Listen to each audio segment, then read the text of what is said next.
बिस्मिल्लाहिर्रहमानिर्रहीम। अस्सलाम वालेकुम डियर स्टूडेंट्स।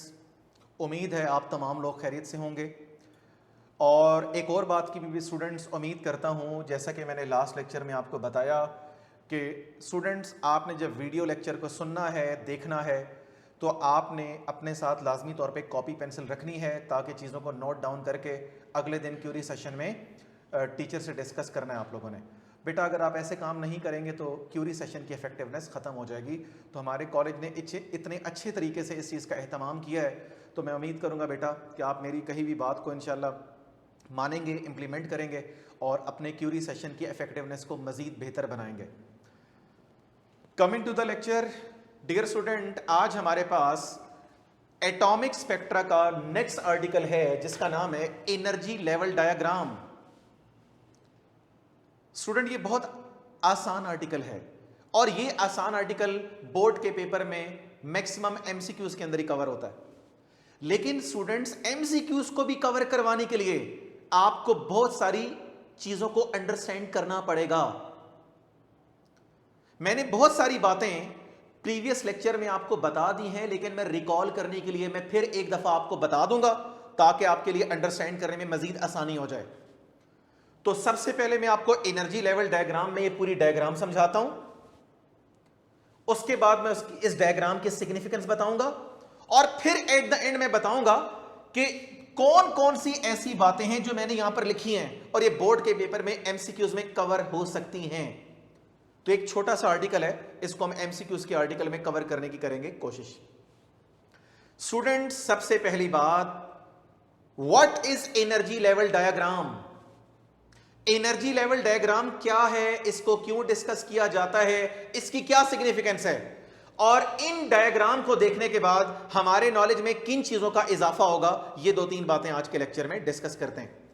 स्टूडेंट सबसे पहली बात, लास्ट लेक्चर में मैंने आपको स्पेक्ट्रल सीरीज के बारे में बताया। हमारे पास इमिशन स्पेक्ट्रम में 5 स्पेक्ट्रल सीरीज हैं। पहले नंबर पे लाइमन, सेकंड में बाल्मर, थर्ड में पैशन, फोर्थ में ब्रैकेट और फिफ्थ में पीफंट सीरीज। और इन सीरीज के बारे में सारी बातें मैं आपको प्रीवियस लेक्चर में बता चुका हूं। एक थोड़ा सा रिकॉल मैं जरूर दे देता हूं ताकि आपको चीज आसान हो जाए। लाइमन सीरीज तब बनी थी जब डी एक्साइटेशन फर्स्ट शेल के अंदर हो, बाल्मर सीरीज सेकंड शेल के अंदर, पैशन सीरीज थर्ड शेल के अंदर, ब्रैकेट फोर्थ के अंदर और पीफंट फिफ्थ के अंदर। तो हर पर्टिकुलर ऑर्बिट के अंदर जब आप डी एक्साइटेशन करवाएंगे तो उसके अकॉर्डिंगली आपके पास डिफरेंट स्पेक्ट्रल सीरीज आई थी जिनको लाइमन, बाल्मर, पैशन, ब्रैकेट और पीफंट सीरीज के नाम से आप लोगों ने इंडिकेट किया। आज बेटा इन्हीं बातों को फिगर के अकॉर्डिंगली मैं आपको सेट करवाऊंगा। मैंने डिफरेंट कलर यूज किए ताकि आपको चीज अंडरस्टैंड करवाना हमारे लिए बहुत ज्यादा आसान हो जाए। लिसन स्टूडेंट्स, इस डायग्राम को गौर से देखें। ये मैंने पहली सीरीज आपके सामने बनाई है, लाइमन सीरीज। गौर से देखें, लाइमन सीरीज में कोई भी एक्साइटेड इलेक्ट्रॉन डी एक्साइट होने के बाद अल्टीमेटली फर्स्ट शेल के अंदर डी एक्साइट करवा रहा है कि नहीं करवा रहा? तो कोई भी एक्साइटेड इलेक्ट्रॉन, चाहे वो 2 का है, 3 का है, 4 का है, अप टू इंफिनिटी, कोई भी excited electron up to infinity अगर वो फर्स्ट शेल के अंदर आकर डी एक्साइट करवाकर अपने आप को फॉल करवाएगा, रिजल्ट में आपकी जो भी सीरीज बनेगी उसको लाइमन सीरीज का नाम दिया जाता है। लाइमन सीरीज तब बनेगी जब डी एक्साइटेशन n = 1 में होगी। और आपको प्रीवियस लेक्चर में ये बात मैंने बताई है, फर्स्ट शेल के अंदर एनर्जी है -13.6 electron volt and this energy is the lowest energy. Okay, अब स्टूडेंट गौर से देखें, इस फिगर में मैंने ब्लू कलर से बाल्मर सीरीज को शो किया। आप देख सकते हैं बाल्मर सीरीज तभी बनेगी ना जब कोई भी एक्साइटेड इलेक्ट्रॉन अपने आप को n = 2 पे डी एक्साइट करवाए। आप देख सकते हैं 3 से भी फॉलिंग हो रही है, 4 से भी, 5 से भी और इंफिनिटी से भी। तो कोई भी एक्साइटेड इलेक्ट्रॉन सेकंड शेल यानी n = 2 के ऊपर अगर अपने आप को डी एक्साइट करवाए, उस सूरत में बनने वाली जो स्पेक्ट्रल सीरीज है उसको बाल्मर या बामर सीरीज का नाम दिया जाता है। यह वो वाहिद सीरीज है जो विजिबल पोर्शन के अंदर होती है। आपको मैंने अर्लियर बोला था बेटा लाइमन सीरीज अल्ट्रावायलेट के अंदर होती है, बाल्मर सीरीज आपकी विजिबल रीजन के अंदर होती है, और बाकी जो तीनों सीरीज हैं पैस्टियन, ब्रैकेट और पीफेंड, ये आईआर यानी इंफ्रारेड रीजन के अंदर होती हैं। और एक और बात मैं आपको रिकॉल करवा रहा हूं, ये मैंने पहले बताया था आपको, लाइमन सीरीज इमिशन और एब्जॉर्प्शन स्पेक्ट्रम दोनों शो करती है। उसके अलावा जितनी रेस्ट ऑफ द 4 सीरीज हैं, बाल्मर, पैस्टियन, ब्रैकेट और पीफेंड, ये सारी इमिशन स्पेक्ट्रम शो किया करती हैं। तो ये वो बातें बेटा जो आपने एमसीक्यूज के लिए खास तौर पे याद रखनी है। थर्ड नंबर पे देखें, रेड कलर में मैंने आपके सामने पैस्टियन सीरीज बनाई। आप देख सकते हैं कोई भी एक्साइटेड इलेक्ट्रॉन व्हाटएवर, कोई भी एनर्जी ऑर्बिट है उनका, कोई भी एक्साइटेड इलेक्ट्रॉन अगर n = 3 यानी थर्ड शेल के अंदर आकर डी एक्साइट करवाएगा तो उस सूरत में बनने वाली सीरीज का हमने नाम रखा पैस्टियन सीरीज। स्टूडेंट दोबारा ग्रीन कलर में देखें, अगर कोई भी एक्साइटेड इलेक्ट्रॉन फोर्थ शेल के अंदर या n = 4 के अंदर अपने आप को डी एक्साइट करवाए, उस सूरत में बनने वाली सीरीज का नाम है ब्रैकेट सीरीज। और आखिर में दोबारा रेड कलर में देखें, अगर कोई भी excited electron fifth energy level में आकर अपने आप को डी एक्साइट करवाए n = 5 में, इस सूरत में बनने वाली सीरीज का नाम है पीफेंड सीरीज। तो स्टूडेंट्स इस फिगर को बनाने के बाद मेरे और आपके लिए ज्यादा आसानी हो गई स्पेक्ट्रल सीरीज को डिस्कस करने के लिए कि कौन सा इलेक्ट्रॉन कहां से निकला और कहां पर जाकर डी एक्साइट हो रहा है, बिकॉज हम यहां पर इमिशन स्पेक्ट्रम को डील कर रहे हैं। तो पता चला एनर्जी लेवल डायग्राम बनाने से हमें क्या फायदे हुए। हमें पहला फायदा यह हुआ कि हमें पता लग गया कि आपकी कोई भी स्पेक्ट्रल सीरीज अगर बनेगी तो कैसे बनेगी, और उस स्पेक्ट्रल सीरीज में इलेक्ट्रॉन किस एनर्जी लेवल से निकलकर किस दूसरे एनर्जी लेवल के अंदर जाकर डी एक्साइटेशन परफॉर्म करेगा। तो इन दोनों चीजों के बारे में इंफॉर्मेशन लेना इस डायग्राम बना के हमारे लिए बहुत ज्यादा आसान हो गया। स्टूडेंट्स एक चीज और, ये नेगेटिव साइन की वजह से बहुत सारे बच्चे मुश्किलात का शिकार रहते हैं। ये मैंने लास्ट लेक्चर में आपको बात बताई थी, लेकिन मैं फिर एक दफा आपको रिपीट करूंगा। बेटा इन चीजों को जस्टिफाई कर लें, जितनी जल्दी करेंगे आपके लिए फिर चीजें मुश्किल हो जाएंगी आगे। एक सिंपल सा कॉन्सेप्ट जो मैंने आपको बता के रखा हुआ है, जो नंबर जितना ज्यादा मोर नेगेटिव होता है वो उतना स्मॉल होगा, और जो नंबर लेस नेगेटिव होगा उसकी वैल्यू ज्यादा होगी। जो नंबर 0 के क्लोज हैं वो लेस नेगेटिव हैं, और जो नंबर 0 से बहुत ज्यादा दूर हैं वो मोर नेगेटिव हैं। तो मोर नेगेटिव होने का मतलब है लेस वैल्यू होना, और मोर नेगेटिव का मतलब अगर लेस वैल्यू है, स्मॉल वैल्यू है, तो लेस नेगेटिव होने का मतलब है हायर वैल्यू। यानी फॉर एग्जांपल अगर मैं -1 और -100 का कंपैरिजन करता हूं तो -1 इज लेस नेगेटिव क्योंकि ये 0 के क्लोज है, और -100 इज मोर नेगेटिव, ये 0 से बहुत ज्यादा अवे है, बहुत दूर है। तो कंपैरिजन करने से पता लगेगा -100 चूंकि मोर नेगेटिव है, इसका मतलब है इसकी वैल्यू स्मॉल है। -1 चूंकि लेस नेगेटिव है, इसकी वैल्यू -100 के मुकाबले में ज्यादा है चूंकि 0 के क्लोज है। तो इस बात को ध्यान में लेकर आए। अब मैं आपको पॉइंट बताना चाहता हूं, जरा देखें स्टूडेंट्स, रिकॉल करें। मैं प्रीवियस लेक्चर में एक बात जानबूझ के आपको कंसंट्रेट करवाता रहा, चूंकि बात बेटा बुक में नहीं लिखी, लेकिन ये अक्सर बोर्ड के पेपर में एमसीक्यूज में पूछ ली जाती है। अगर बोर्ड के पेपर में एमसीक्यूज में ना आए तो एंट्री टेस्ट में इस बात को लाजमी तौर पे पूछा जाता है। मैं इस बात को दोबारा रिपीट किए देता हूं, दोबारा सुने। मैंने आपको बार बार बताया पोटेंशियल एनर्जी का कंसर्न होता है स्टेबिलिटी के साथ। किसी भी सिस्टम की पोटेंशियल एनर्जी जितनी लीस्ट होगी वो सिस्टम उतना ज्यादा मोर स्टेबल होगा। और अब इस बात को रिवर्स कर लें, अगर किसी भी सिस्टम की पोटेंशियल एनर्जी ज्यादा हो वो सिस्टम उतना ज्यादा लेस स्टेबल होगा। यह बात मैं प्रैक्टिकली दोबारा इंप्लीमेंट करवाने की कोशिश करता हूं। आप देख सकते हैं E1 is the total energy of the electron in the first orbit, और मैंने लास्ट लेक्चर में बोला था बेटा इस टोटल एनर्जी को नेगेटिव करने में पोटेंशियल एनर्जी का नेगेटिव होना शामिल है, क्योंकि काइनेटिक एनर्जी तो कभी भी नेगेटिव नहीं होती। अब पोटेंशियल एनर्जी क्यों नेगेटिव है कि जिसकी वजह से टोटल एनर्जी को भी नेगेटिव होना पड़ा? तो इसका जवाब पहले ही बोला था, मैं फिर आपको बता रहा हूं। बिकॉज हाइड्रोजन एटम के केस में जब इलेक्ट्रॉन को डिस्कस किया जाता है तो इलेक्ट्रॉन एक बाउंड स्टेट बना रहा है विद इन द एटम। क्यों? Electron is under the bound of the nucleus. और मैंने आपको एक बात बोली हुई है, दुनिया का कोई भी बाउंड स्टेट जब भी डिस्कस किया जाए, बाउंड स्टेट की पोटेंशियल एनर्जी हमेशा नेगेटिव होती है। तो उस पोटेंशियल एनर्जी के नेगेटिव होने से टोटल एनर्जी को भी नेगेटिव होना पड़ा। तो नेगेटिव साइन का मतलब होता है पोटेंशियल एनर्जी को लो करना, मिनिमाइज करना। पोटेंशियल एनर्जी जितनी नेगेटिव होगी तो टोटल एनर्जी भी कॉरेस्पॉन्डिंगली नेगेटिव हो जाएगी। तो पोटेंशियल एनर्जी या टोटल एनर्जी के ज्यादा से ज्यादा नेगेटिव होने का मतलब है सिस्टम उतना ज्यादा स्टेबिलिटी गेन करेगा। तभी तो हम कहते हैं जो इलेक्ट्रॉन फर्स्ट शेल के अंदर होते हैं वो ज्यादा स्टेबल होते हैं। They are said to be tightly bounded. वो क्यों टाइटली बाउंडेड होते हैं, वो क्यों स्टेबल होते हैं? बिकॉज फर्स्ट शेल के अंदर आपकी जो टोटल एनर्जी है that is more and more negative. अगर ये एनर्जी मोर नेगेटिव है तो इसका मतलब है एनर्जी की वैल्यू जो है दैट इज वेरी स्मॉल। तो इसका मतलब है एनर्जी अगर स्मॉल है तो मुझे कहना पड़ेगा यहां पर इलेक्ट्रॉन ज्यादा स्टेबल है। ओके, अब आप सेकंड ऑर्बिट की तरफ जाते हैं। सेकंड ऑर्बिट की तरफ जाएंगे तो आपकी एनर्जी इंक्रीज होकर -3.4 हो गई। स्टूडेंट यहां पर कंफ्यूज होते हैं इंक्रीज के नाम से। स्टूडेंट्स, क्या -3.4 -13.6 के मुकाबले में लेस नेगेटिव है?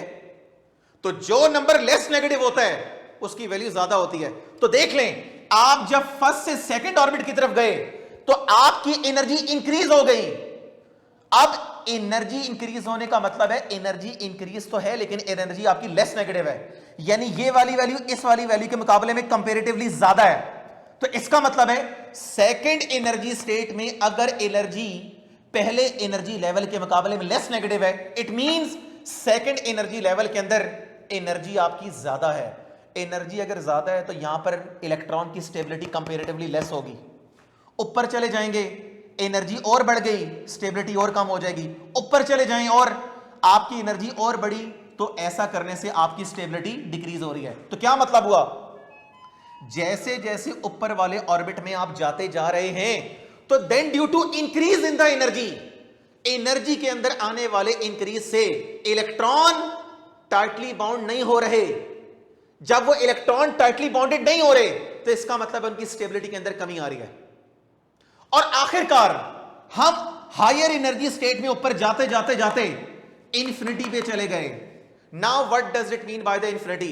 इंफिनिटी का मतलब है आपने इलेक्ट्रॉन को एटम से बाहर कर दिया। खुद सोचें बेटा, अगर इलेक्ट्रॉन एटम से ही बाहर चला जाए इट मींस इलेक्ट्रॉन अब किस ऑर्बिट में नहीं है, क्योंकि इलेक्ट्रॉन जब किसी भी पर्टिकुलर ऑर्बिट के अंदर होता है ना, उसके ऊपर रिस्ट्रिक्शन होती है कि उसने एक पर्टिकुलर पाथ के अंदर अपने आप को रिवॉल्व करवाना होता है। तो पता लगा जैसे जैसे हायर ऑर्बिट की तरफ जाते जाएंगे then due to increase in the energy electron अपनी स्टेबिलिटी लूज करता जाएगा और वह ज्यादा टाइटली बाउंड नहीं रहेगा। और आखिरकार इलेक्ट्रॉन जब इंफिनिटी पे चला जाएगा, इलेक्ट्रॉन के इंफिनिटी पे जाने का मतलब है इलेक्ट्रॉन एटम की फील्ड से बाहर चला गया। इलेक्ट्रॉन अगर एटम की इलेक्ट्रिक फील्ड से बाहर चला जाए तो इसका मतलब है एट दैट टाइम एनर्जी बढ़ते बढ़ते बढ़ते बढ़ते जीरो हो जाएगी। अब स्टूडेंट जब हम ये बात करते हैं ना, स्टूडेंट हमारे कंफ्यूज होते हैं कि एनर्जी बढ़ते बढ़ते बढ़ते जीरो हो गई। स्टूडेंट कहते हैं जीरो तो लोएस्ट वैल्यू होती है। तो मैं आपको बताना चाहूंगा, क्या जीरो तमाम के तमाम नेगेटिव नंबर से सबसे बड़ी वैल्यू होती है कि नहीं होती? तो अगर नेगेटिव नंबर स्मॉल है तो नेगेटिव नंबर के कंपैरिजन में जीरो मेरा ख्याल है सबसे मैक्सिमम वैल्यू है। तो मुझे कंक्लूड करना पड़ेगा कि आप जैसे जैसे हायर ऑर्बिट में मूव करते जाएंगे, हायर ऑर्बिट में मूव करने से एनर्जी इंक्रीज होती जाएगी और एनर्जी इंक्रीज होते होते होते होते मैक्सिमम होकर जीरो हो जाएगी। अब ये एनर्जी क्यों जीरो है, इसका सबूत हम यहां से देखते हैं। स्टूडेंट अब इस बॉटम वाले पोर्शन को हम कंसंट्रेट करते हैं, यहां पर गौर से देखें। ये आपने क्वांटाइज एनर्जी स्टेट का फार्मूला निकाला था लास्ट लेक्चर में। इस फार्मूले में N stand for the rule for the quantization. Student गौर करें, अगर मैं इधर डेजिग्नेशन में 1 पुट करता हूं तो क्या डिनोमिनेटर में भी 1 आएगा? ये मैंने 1 को पुट किया तो E1 E0 के इक्वल है। और मैंने लास्ट लेक्चर में आपको बोला हुआ है E0 is the ground state energy of the electron in the first orbit of the hydrogen. तो मुझे बताएं E1 E minus E not के इक्वल आया और ई नॉट फर्दर किसके इक्वल है? -13.6 इलेक्ट्रॉन वोल्ट। तभी मैंने रेड कलर में नीचे लिख दिया है this is the minimum value of the electron in the first orbit because it's value is more and more negative. Okay, ये मैंने फर्स्ट शेल के लिए n को 1 पुट किया, और अगर मैं इलेक्ट्रॉन एटम से बाहर निकलवा दूं उस सूरत में मैंने n को इंफिनिटी पुट कर दिया।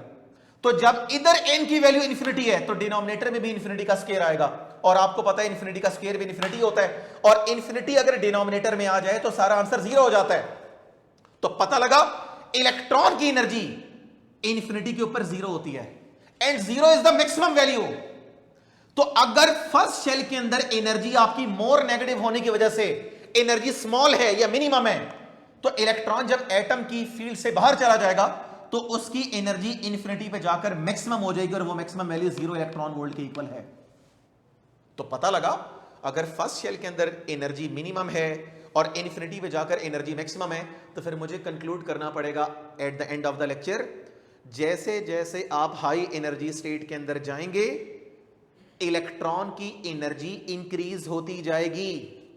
इलेक्ट्रॉन की एनर्जी इंक्रीज होने का मतलब है इलेक्ट्रॉन की एनर्जी ग्रेजुअली लेस नेगेटिव होती जाएगी। इलेक्ट्रॉन की एनर्जी जितनी ज्यादा लेस नेगेटिव होगी, एनर्जी बढ़ रही है, और एनर्जी के बढ़ने का मतलब है इलेक्ट्रॉन ज्यादा से ज्यादा डिस्टेबलाइज होता जा रहा है, और अल्टीमेटली जब इलेक्ट्रॉन एटम की फील्ड से बाहर चले जाने के बाद इंफिनिटी पे चला जाएगा तो उसकी एनर्जी बढ़ते बढ़ते मैक्सिमम होके जीरो हो जाएगी, और एनर्जी जब मैक्सिमम होके जीरो हो जाएगी तो इलेक्ट्रॉन अब सबसे ज्यादा डिस्टेबलाइज हो चुका होगा। तो ये था बेटा एनर्जी लेवल डायग्राम। अब हम इसके पास नेक्स्ट पोर्शन में बात करते हैं de Broglie wave and hydrogen atom.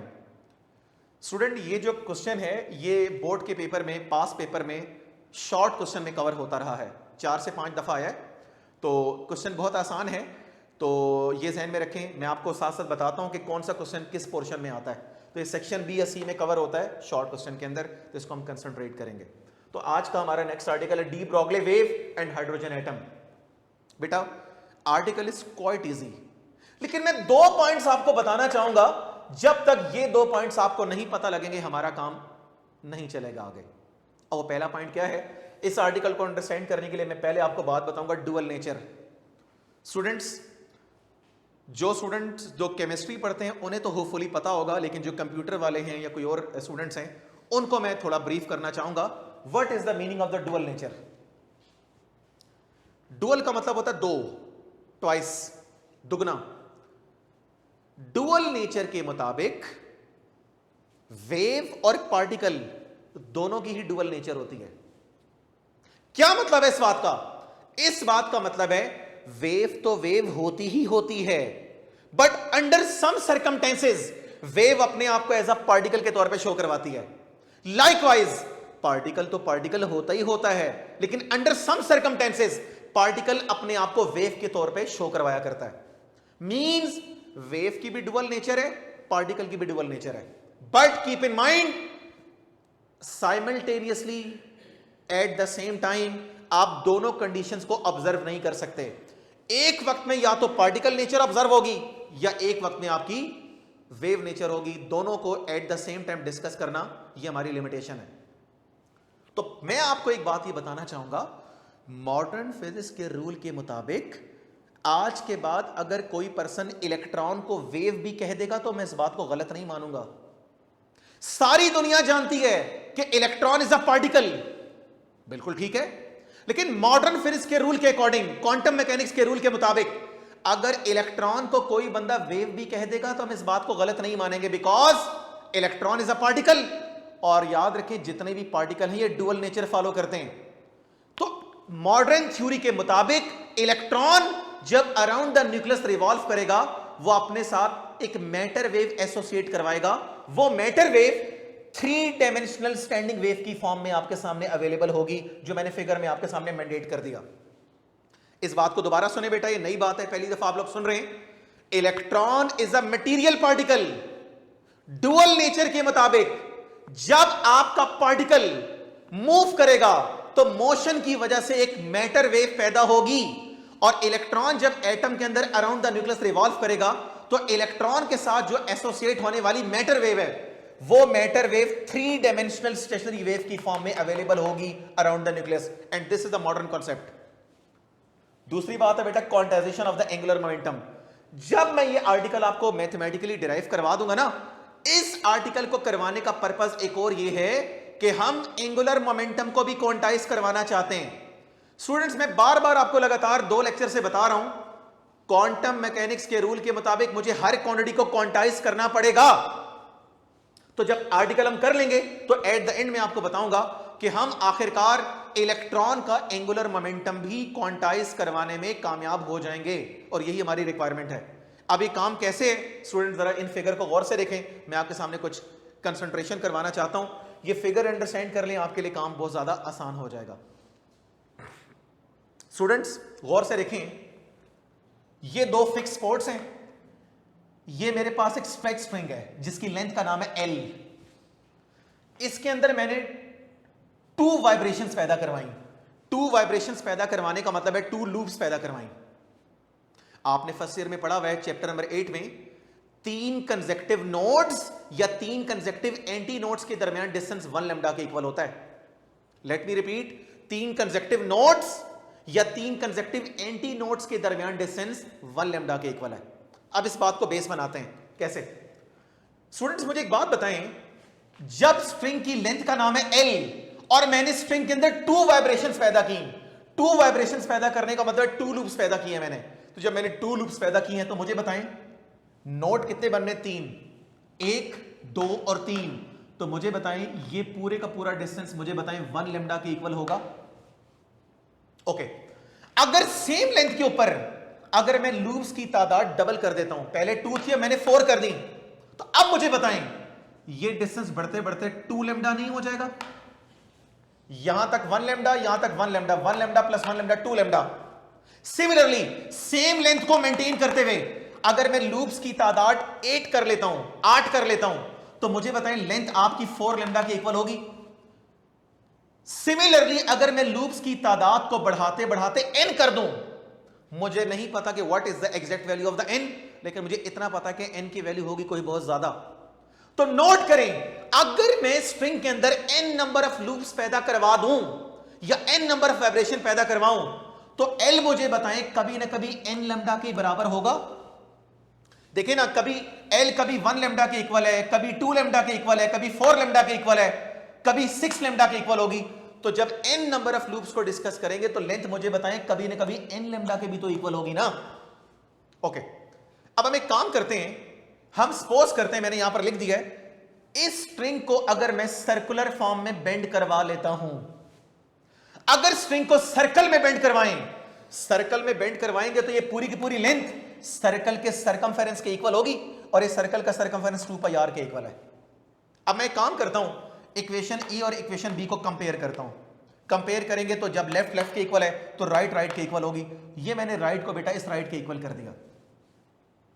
ये एक फार्मूला है बेटा, ये केमिस्ट्री वाले स्टूडेंट्स को तो पता होगा, आप लोगों ने केमिस्ट्री के अंदर पढ़ा हुआ है, लेकिन जो बाकी स्टूडेंट हैं, खासतौर पे कंप्यूटर वाले स्टूडेंट, वो देखें P is equal to H over lambda, ये डी ब्रॉगली का फार्मूला है मैटर वेव के हवाले से।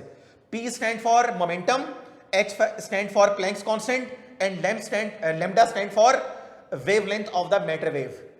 क्रॉस मल्टीप्लाई करके लेमडा को इधर ले आए, P को नीचे ले आए, तो lambda will be equal to H over P, और आपको पता है P mv के बराबर होता है। आखिर में मैं इस लेमडा की वैल्यू को उठाकर इक्वेशन C के अंदर इंसर्ट करना चाहता हूं। मैं यहां पर पुटिंग करूंगा तो इक्वेशन C के अंदर क्या मॉडिफिकेशन बनेगी? 2πr will be equal to nh over 2π। Cross multiply करें, ये से मल्टीप्लाई, क्रॉस मल्टीप्लाई करवाने के बाद ये टर्म आएगी, और इस फार्मूले से 2π को नीचे डिवाइड करें, तो जब 2π को डिवाइड करेंगे तो हमारा रिक्वायर्ड फार्मूला बनेगा mvr is equal to nh over 2π। This is the required formula.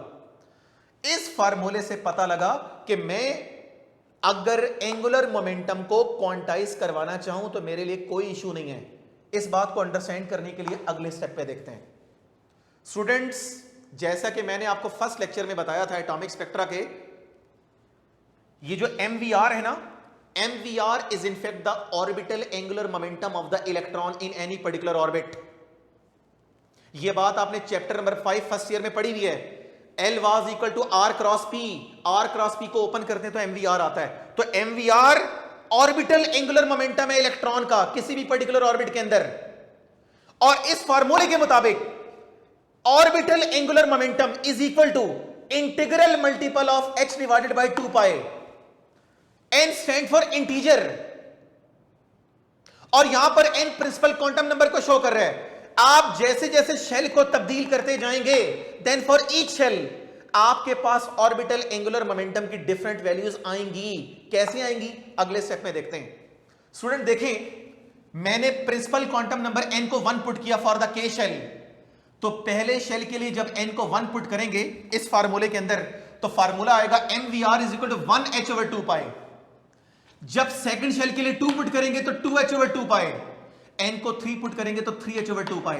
तो स्टूडेंट्स आप देख सकते हैं मैंने इस फार्मूले के अंदर जैसे जैसे प्रिंसिपल क्वांटम नंबर को वेरी किया, तो प्रिंसिपल क्वांटम नंबर को वेरी करने से, प्रिंसिपल क्वांटम नंबर को वेरी करने का मतलब है शेल को वेरी करने से, शेल को वेरी करने से हर शेल के अंदर इलेक्ट्रॉन की ऑर्बिटल एंगुलर मोमेंटम की वैल्यूज डिफरेंट आई कि नहीं आई। तो बेटा यही तो मेरा टास्क था कि मैं आपको यह बताऊं, just like any other physical quantity orbital angular momentum भी आपका क्वांटाइज है। तो मैंने आपको बताया ऑर्बिटल एंगुलर मोमेंटम को क्वांटाइज करवाने में सारा रोल प्रिंसिपल क्वांटम नंबर का है, बिकॉज आप n को यानी प्रिंसिपल क्वांटम नंबर को यानी शेल के नंबर को जैसे जैसे चेंज करते जाएंगे तो कॉरेस्पॉन्डिंगली आपके पास इस रूल के मुताबिक डिफरेंट वैल्यूज आएंगी। और अगर एंगुलर मोमेंटम की डिफरेंट वैल्यूज मेरे सामने आ जाएं तो मैं इस बात को क्लेम करने में कामयाब हो जाऊंगा कि मैंने अल्टीमेटली n के अंदर आने वाली वेरिएशन से orbital angular momentum of electron को क्वांटाइज करवा दिया। स्टूडेंट्स अब हमारा लास्ट आर्टिकल है लिमिटेशंस और shortcomings of the Bohr model. Student अभी हमारा सारा काम बोहर के एटॉमिक मॉडल के ऊपर बेस कर रहा है। बोहर का एटॉमिक मॉडल आया था 1913 में रदरफोर्ड के एटॉमिक मॉडल के शॉर्टकमिंग्स को खत्म करने के लिए। बोहर का एटॉमिक मॉडल काफी हद तक रिकॉग्नाइज हुआ, काफी हद तक कामयाब हुआ, उसने बहुत सारी प्रॉब्लम्स को खत्म किया जो रदरफोर्ड के एटॉमिक मॉडल में अपीयर हुई थी। लेकिन कहते हैं ना जैसे जैसे जमाना तरक्की करता जाता है तो पिछले वाले काम में मॉडिफिकेशंस होती रहती हैं। एक साइंटिस्ट था समरफील्ड, उसने बोहर के काम में सबसे पहले गलती निकाली कि बोहर एटॉमिक मॉडल में जो सर्कुलर ऑर्बिट इस्तेमाल किए गए हैं ये ऑर्बिट कभी सर्कुलर नहीं होते बल्कि इलिप्टिकल शेप में होते हैं। इस मॉडिफिकेशन करने के बाद बोहर के एटॉमिक मॉडल को जब फर्दर डिस्कस किया गया तो बोहर के एटॉमिक मॉडल में बहुत सारे फॉल्ट्स निकले, बहुत सारी शॉर्टकमिंग्स आई। अब वो शॉर्टकमिंग्स हैं तो बहुत सारी, आपकी बुक में 3-4 डिस्कस्ड हैं, ये मैंने हाइडिंग लिख दी है लेकिन मैं आपके सामने एक्सप्लेन करवाता हूं। तो ये जो क्वेश्चन है बेटा ये नॉर्मली बोर्ड के पेपर में शॉर्ट क्वेश्चन नहीं आता है, इसमें एमसीक्यूज तो नहीं बन सकता, तो ये क्वेश्चन बेटा आप शॉर्ट क्वेश्चन के लिए प्रिपेयर करेंगे।